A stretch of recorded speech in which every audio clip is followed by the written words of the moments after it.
اگر ان 35 دنوں میں 4-5 لوگ رہا ہوئے ہیں تو 2 درجن کے لوگ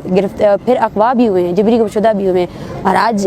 ہزاروں کی تعداد میں خاندان ایسے ہیں جن کے پیارے انہیں لوٹائے نہیں گئے ہیں۔ مین مطالبہ تو یہ ہونا چاہیے، یہ غیر قانونی عمل کب رکے گا؟ کب ایسا ہوگا کہ بلوچستان میں جبری گمشدگی کا جو اتنا بڑا کرب اور یہ اذیت اور یہ غیر انسانی عمل جو انہوں نے اسٹارٹ کیا ہے، وہ پالیسی کب ختم ہوگی؟ رہائی ایک اچھا عمل ہے، ہم چاہتے ہیں کہ رہائی کا پروسیجر ہو، لیکن ہمارا جو مین مطالبہ ہے وہ یہ ہے کہ اس پروسیجر کو، اس غیر انسانی عمل کو کب ختم کیا جائے گا۔ دیکھیں، ہمارے کوئی بات آگے نہیں پہنچی ہے۔ وہ اس دن آئے تھے، انہوں نے کہا ہمیں لسٹیں پرووائڈ کرے، تو اس کے بعد سے ہمارا کوئی کسی نے میرے رابطہ کیا ہے، اور جو ہمارا ایک مطالبہ یہ تھا کہ FIRs کو قواش کیا جائے، اور جتنے FIRs اس تحریک میں ہوئے ہیں اس متعلق بھی ہمیں کوئی رابطہ نہیں کیا گیا۔ میرے خیال سے جو بلوچستان میں ہو رہا ہے اس کو اسی طرح سچ کے طور پر ہی اگر ہم سامنے لائیں، وہی کافی ہے، اور وہی آپ سب کے سامنے ہے۔ اس سے ہمیں خطرہ بھی لاحق ہے کہ آگے آنے والے دنوں میں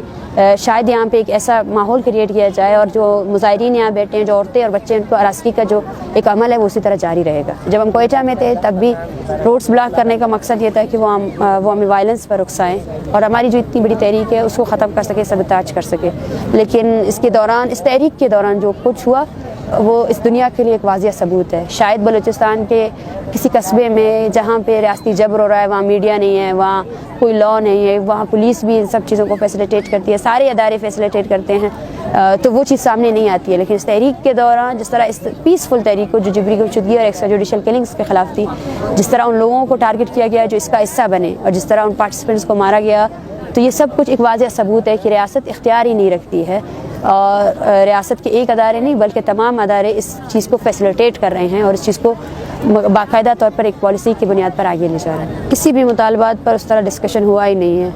اور وہ جو ایک نیگوسیشن ہوتی ہے اس کا عمل ابھی تک شروع ہی نہیں ہوا ہے کہ جس سے ہم کہہ سکیں کہ وہ کن مطالبات کو تسلیم کرنا چاہتے ہیں اور کن کو نہیں کرنا چاہتے۔ دیکھیے، آگے کا لائے عمل تو ہماری تحریک ہے جو بلوچستان میں چل رہی ہے، جو ہم یہاں تک لے کر آئے ہیں، اور یہ تحریک اسی طرح چلتی رہے گی۔ ہم کوشش کریں گے کہ جتنے لاپتہ افراد کے لواحقین ہمارے ساتھ جڑے ہیں،